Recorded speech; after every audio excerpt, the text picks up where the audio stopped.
Hello and welcome to another new episode of Vishal classes. मैं Vishal sir and आज की video में हम डिस्कस करने वाले हैं how to do PhD after graduation. तो वीडियो में एंड तक बने रहना, चैनल को सब्सक्राइब ज़रूर कर देना। हर रोज़ ऐसी वीडियो मैं आपके लिए लाता रहता हूँ।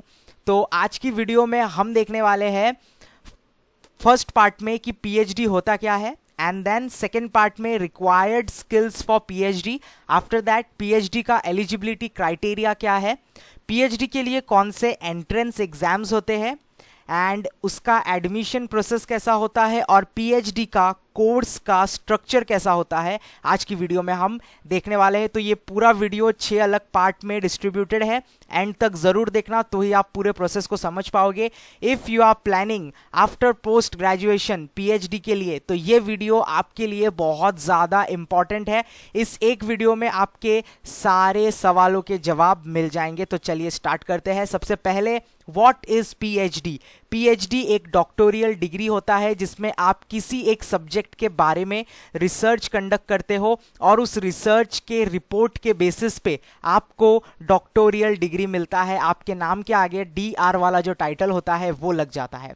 PhD course is usually of 3 years duration. आपको इसको करने में नॉर्मली 3 साल लगता है, बट अगर आपका रिसर्च बराबर टाइम पे नहीं हो पाया, रिसर्च का रिपोर्ट बराबर नहीं हो पाया, रिजेक्शंस हुए, कुछ ये सब हुए, तो आपको मैक्सिमम टू मैक्सिमम 5 से 6 साल लगेगा पीएचडी को कंप्लीट करने के लिए। तो अगर आप प्लानिंग कर रहे हो पीएचडी करने के लिए, आपके हाथ में 5 to 6 year का टाइम होना चाहिए, तो ही आप पीएचडी कर सकते हो। लेकिन आप चाहते हो कि आपके पास इतना टाइम नहीं है, आपको लगता है कि 5 to 6 year आप किसी सब्जेक्ट को नहीं दे पाओगे, रिसर्च नहीं कंडक्ट कर पाओगे, so students PhD is not for you. Okay, आगे चल के आपको इसके स्किल्स जो होते हैं वो मैं आपको बताता हूँ, आपके अंदर कौन से स्किल्स होने बहुत ज़रूरी है अगर आप सोच रहे हो कि आपको पीएचडी करना है। तो you need to have lot of interest and passion for the topic. आप जिस टॉपिक से रिलेटेड पीएचडी करना चाहते हो उस टॉपिक का आपके अंदर एक पैशन होना चाहिए, एक जुनून होना चाहिए, उस टॉपिक से रिलेटेड आपको इंटरेस्ट होना चाहिए। अब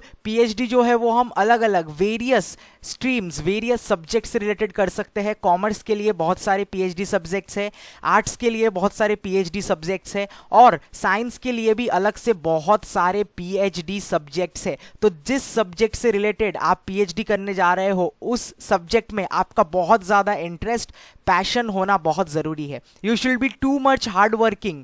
lazy persons can not do PhD. आपको हार्ड वर्किंग होना होगा। Good at performing research. आपको रिसर्च एक्टिविटी करने आना चाहिए। जो बच्चे एमकॉम से पढ़े हुए हैं उनको मालूम है, उनका एक सब्जेक्ट हुआ करता है जिसका नाम है रिसर्च मैथडोलॉजी, जिसमें रिसर्च के बारे में ईच एंड एवरी डिटेल दिया गया है। तो उस तरीके का रिसर्च आपको करने आना चाहिए, तभी आप पीएचडी कर सकते हो।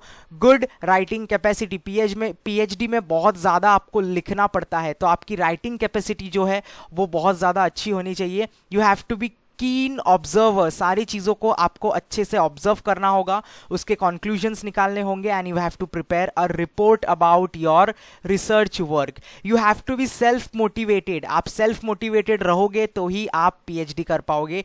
ये कुछ स्किल्स है, अगर ये आपके अंदर है तो आप पीएचडी कर सकते हो। You are eligible to do PhD. Then let's see the eligibility criteria for PhD. So master's degree in similar course field stream in which you want to pursue PhD. आपको पास मास्टर्स डिग्री होनी चाहिए उस field से related जिस field में आप आगे चल के पीएचडी करने जा रहे हो। अगर आप कॉमर्स फील्ड के किसी सब्जेक्ट में पीएचडी करना चाहते हो तो आपके पास कॉमर्स की मास्टर्स डिग्री होनी चाहिए, मतलब एमकॉम कंप्लीट होना चाहिए। अगर आप आर्ट्स के किसी फील्ड में पीएचडी करने जा रहे हो तो आर्ट स्ट्रीम का आपके पास मास्टर्स डिग्री होना चाहिए, यानी कि एमए। और अगर साइंस से कर रहे हो तो MSc degree is very much compulsory. Now you have percentage criteria. General और ओबीसी कैटेगरी के जो स्टूडेंट है उनको मिनिमम 55% अपने मास्टर्स डिग्री में लाना होगा। मतलब जो 2 साल हम मास्टर्स डिग्री करते हैं उसको मिलाकर जो टोटल रिजल्ट निकलता है वो आपका 55% या 55% से ज़्यादा मार्क्स होना ज़रूरी है, तभी आप एलिजिबल होगे पीएचडी प्रोग्राम के लिए। जो एससी, एसटी और पीडब्ल्यूडी कैटेगरी के स्टूडेंट है उनको मिनिमम 50 मार्क्स का रिक्वायरमेंट होता है टोटल मास्टर्स डिग्री में। ओके स्टूडेंट्स, अगर आप अभी फिलहाल पोस्ट ग्रेजुएशन कोर्स के लिए अप्लाई किए हो, आप एमकॉम 1 कर रहे हो या आप एमकॉम 2 कर रहे हो, आप अभी से पीएचडी के लिए अप्लाई कर सकते हो एंड पीएचडी के लिए अप्लाई करके रख सकते हो even if you are still currently doing post graduation. तो अगर आप एमकॉम पार्ट 1 कर रहे हो या एमकॉम पार्ट 1 कंप्लीट कर चुके हो, एमकॉम पार्ट 2 स्टार्ट होने वाला है, आप पीएचडी के लिए अप्लाई कर सकते हो। यहाँ पे लिखा है clearly, candidate who are enrolled in post graduation course can also apply for the exam. तो कौन से वो एंट्रेंस एग्जाम्स है जिनको देने पे आप पीएचडी कर सकते हो? तो चलिए देखते हैं। सबसे फेमस एंट्रेंस एग्जाम जिसको देने के बाद you are eligible to go for PhD is UGC NET exam. ये एग्जाम देने के बाद, इसको क्लियर करने के बाद आप एलिजिबल हो जाते हो। ये एक तरीके से पीएचडी का एंट्रेंस टेस्ट है। देन जो इंजीनियरिंग के स्टूडेंट है उनके लिए एक एग्जाम होता है जिसको हम बोलते हैं graduate aptitude test in engineering, short form है गेट। ये एग्जाम जिन स्टूडेंट्स ने दिया हुआ है, जिनके पास करंट रिजल्ट है इसका, वो लोग पीएचडी के लिए अप्लाई कर सकते हैं in their post graduation period. DBT biotechnology eligibility test, ये जिन्होंने दिया हुआ है वो भी एलिजिबल है। मुंबई यूनिवर्सिटी पीएचडी के लिए स्पेशली एक एग्जाम कंडक्ट करता है जिसका नाम है पेट एग्जाम।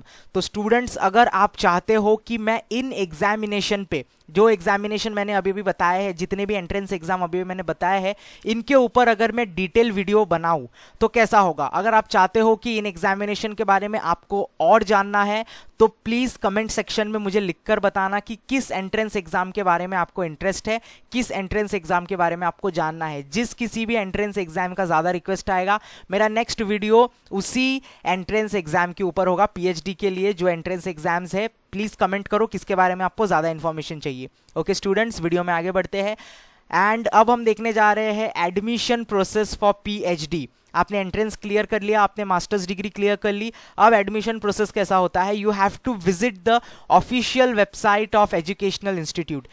जिस किसी भी इंस्टीट्यूट से आप पीएचडी करना चाहते हो, दिल्ली यूनिवर्सिटी, इग्नू यूनिवर्सिटी या मुंबई यूनिवर्सिटी, उनके ऑफिशियल वेबसाइट पे विजिट करना है। मेक श्योर आप ऑफिशियल वेबसाइट पे ही जाओ। बहुत सारे अलग दूसरे वेबसाइट्स है जो आपको मिसगाइड कर सकते हैं, आपसे बहुत सारा पैसा उन लोग लूट सकते हैं एडमिशन्स के नाम पे। तो please don't go any of the website. जो ऑफिशियल वेबसाइट है सिर्फ उसी पर जाना। मैं इसके बारे में भी डिटेल वीडियो बनाऊंगा। अगर आपको एडमिशन प्रोसेस के बारे में पूरा जानना है डिटेल में तो कमेंट सेक्शन में जरूर बताना। ओके स्टूडेंट्स, तो आपको ऑफिशियल वेबसाइट पे विजिट करना है उस इंस्टीट्यूट के and go through all the details of PhD course. उनके वेबसाइट में पूरा डिटेल दिया रहता है स्टूडेंट की पीएचडी प्रोसेस या पीएचडी कोर्स का पूरा डिटेल स्टेप्स दिया रहता है, offered by the institute, and select the area of research that candidate want to pursue. फिर वहां पे जाके आपको वहां पे बहुत सारे ऑप्शंस रहेंगे कि किस में आपको पीएचडी करना है। सो आपको आपका फील्ड सिलेक्ट करना है, एरिया सिलेक्ट करना है कि आप किस सब्जेक्ट पे पीएचडी करना चाहते हो। Then candidate need to fill and submit their application form for PhD course as per schedule shared by educational institute. Educational institute newspaper में भी एडवर्टाइजमेंट रिलीज करता है एज वेल एज वेबसाइट पे भी मेंशन करता है। तो वेबसाइट पे जब कभी भी फॉर्म का डेट आता है और फॉर्म का लिंक आता है, उस लिंक पे क्लिक करके आप आपका फॉर्म फिल करके सबमिट कर सकते हो। सबमिट करके आपको रखना होगा। देन एजुकेशनल इंस्टीट्यूट देखेगा, चेक करेगा सारे फॉर्म्स को। अगर आप उस क्राइटेरिया के हिसाब से बैठ रहे हो, सारी एलिजिबिलिटी आपने कंप्लीट की है, तो आपका फॉर्म जरूर सिलेक्ट होगा। After scrutiny of PhD course application form is completed, then the most of the educational institute shortlist the name of the candidate who need to appear for entrance exam. इसके बाद क्या होता है, कुछ universities आपको entrance exam देने के लिए बोलती है। आपने एप्लीकेशन फॉर्म भरा, फिर आपका नाम बताया जाता है कि इतने लोग इस साल पीएचडी प्रोग्राम के लिए सिलेक्टेड है, तो आपको एंट्रेंस एग्जाम देना पड़ेगा। कौन सा एंट्रेंस एग्जाम देना पड़ेगा? हर यूनिवर्सिटी के हिसाब से अलग अलग एंट्रेंस एग्जाम होता है। जैसे मैंने बताया था, यूजीसी नेट अगर आप देते हो तो आप एलिजिबल हो। इंजीनियरिंग के लिए गेट का एग्जाम है, और जो मुंबई यूनिवर्सिटी है वो पेट एग्जाम कंडक्ट करता है। उसी तरीके से दिल्ली यूनिवर्सिटी और अलग जो यूनिवर्सिटीज है उनके खुद के एग्जामिनेशंस रहते हैं। एंट्रेंस एग्जाम्स को आपको क्लियर करना होगा। ओके स्टूडेंट, अगर आप ये प्रोसेस भी कर देते हो, उसके बाद candidate who are selected for PhD program on the basis of admission round are then assigned superiors guide for their PhD research. आप एंट्रेंस एग्जाम क्लियर कर देते हो, सारे एडमिशंस के प्रोसीजर कंप्लीट कर देते हो, तो आपको वो इंस्टीट्यूट एक इंसान देता है, जो इंसान आपका सुपीरियर होगा, जो आपको इस पीएचडी प्रोजेक्ट में गाइड करेगा। कभी कभी इसका एक्सपेंस आपको खुद बेयर करना पड़ता है, या फिर कभी कभी ये एक्सपेंस इंस्टीट्यूट आपको प्रोवाइड करता है। तो ये डिटेल आपको उनके वेबसाइट पे मिल जाएगा। नाउ अगर आप पीएचडी लेते हो तो पीएचडी का कोर्स का जो स्ट्रक्चर है वो कैसा होगा। Once candidate are selected for PhD course offered at educational institute, they need to submit their research proposal along with their research topic.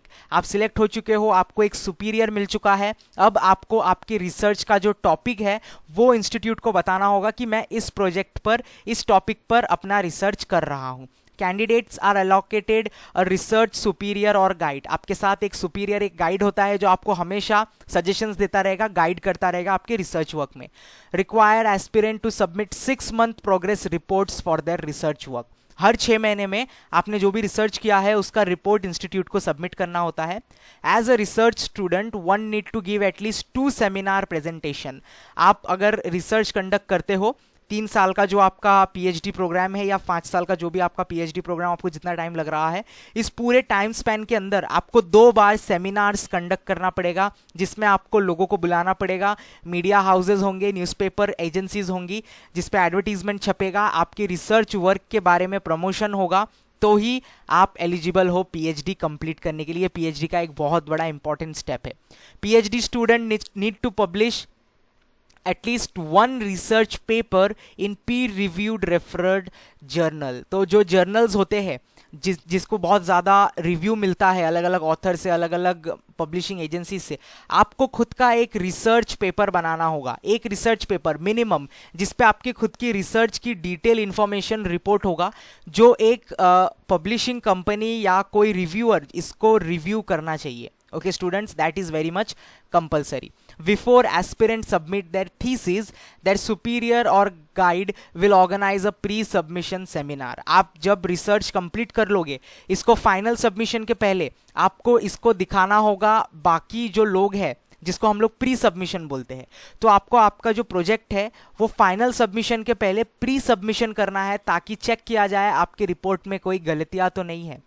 This seminar will be open to all. As a part of this seminar, a report will be submitted which will include suggestions for improvement, and the supervisors will ensure that candidate incorporate all this suggestion in the final thesis। ये जो pre submission है, इसमें बहुत सारे लोग आएंगे seminar पे, आपको एक सेमिनार ऑर्गेनाइज करना होगा। इंस्टीट्यूट ही ये सेमिनार ऑर्गेनाइज कराएगा। इस सेमिनार में आप आपका प्रोजेक्ट दिखाओगे, आपका रिसर्च वर्क, रिपोर्ट, एवरीथिंग दिखाओगे, एंड इसके बेसिस पे आपको अलग अलग सजेशंस मिलेगा। आपने जो भी गलती की है इसको सुधारने का मौका मिलेगा, और जो भी सजेशन आपको मिला है उन सजेशंस को आपको इम्प्लीमेंट करना होगा, और वापस फाइनल जो आपका रिसर्च वर्क है, फाइनल थीसिस जो है, उसको प्रेजेंट करना होगा। Thesis is nothing but research work को ही थीसिस कहा जाता है। ओके स्टूडेंट, तो आपको जो भी सजेशन मिलेगा उसके बेसिस पे आपको थीसिस वापस बनाना पड़ेगा, और जो सुपरवाइजिंग अथॉरिटीज है वो लोग चेक करेंगे कि जो चीज़ आपको करने कहा गया था वो चीज़ आपने अपने थीसिस में चेंजेस किए हैं या नहीं। Candidate need to submit their thesis in hard copy as well as soft copy. आपको दोनों कॉपी जमा करना है। जब फाइनल सबमिशन करोगे आपका हार्ड कॉपी भी उनको सबमिट करना है, और जो आप सॉफ्ट कॉपी बनाए हो, जो भी वर्ड प्रोसेसर आपने यूज़ किया है, वेबसाइट यूज़ किया है, everything you have to submit.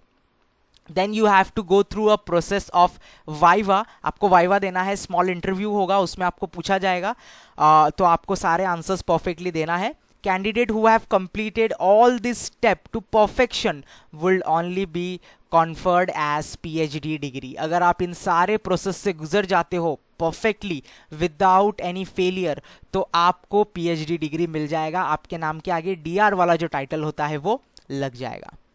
Okay students, so I hope आपको समझ में आ गया होगा PhD प्रोग्राम कैसा होता है। इनके एंट्रेंस एग्जाम्स के बारे में अगर आपको ज़्यादा डिटेल चाहिए तो आप मुझे कमेंट सेक्शन में बताओ। मैं अलग से एक टेलीग्राम चैनल बनाऊंगा आप सबके लिए, जो भी इंटरेस्टेड है एंट्रेंस एग्जाम्स के लिए उनके लिए ये चैनल होगा। So please let me know in the comment section. बहुत ज़्यादा बिजी होने के कारण शायद कमेंट्स का रिप्लाई ना दे पाऊँ, बट ज़रूर आपको उस कमेंट्स के रिजल्ट मेरे नेक्स्ट वीडियो में दिखेंगे। So thank you student for watching this video. Please like the video and subscribe the channel and press the bell icon so you will be notified when my next video is uploaded, and share this video as much as possible with all your friends who are planning to do PhD after graduation. Okay students, that's it for today. We'll meet in next episode with another new update. Don't forget to subscribe the channel. It's too much compulsory and beneficial for you.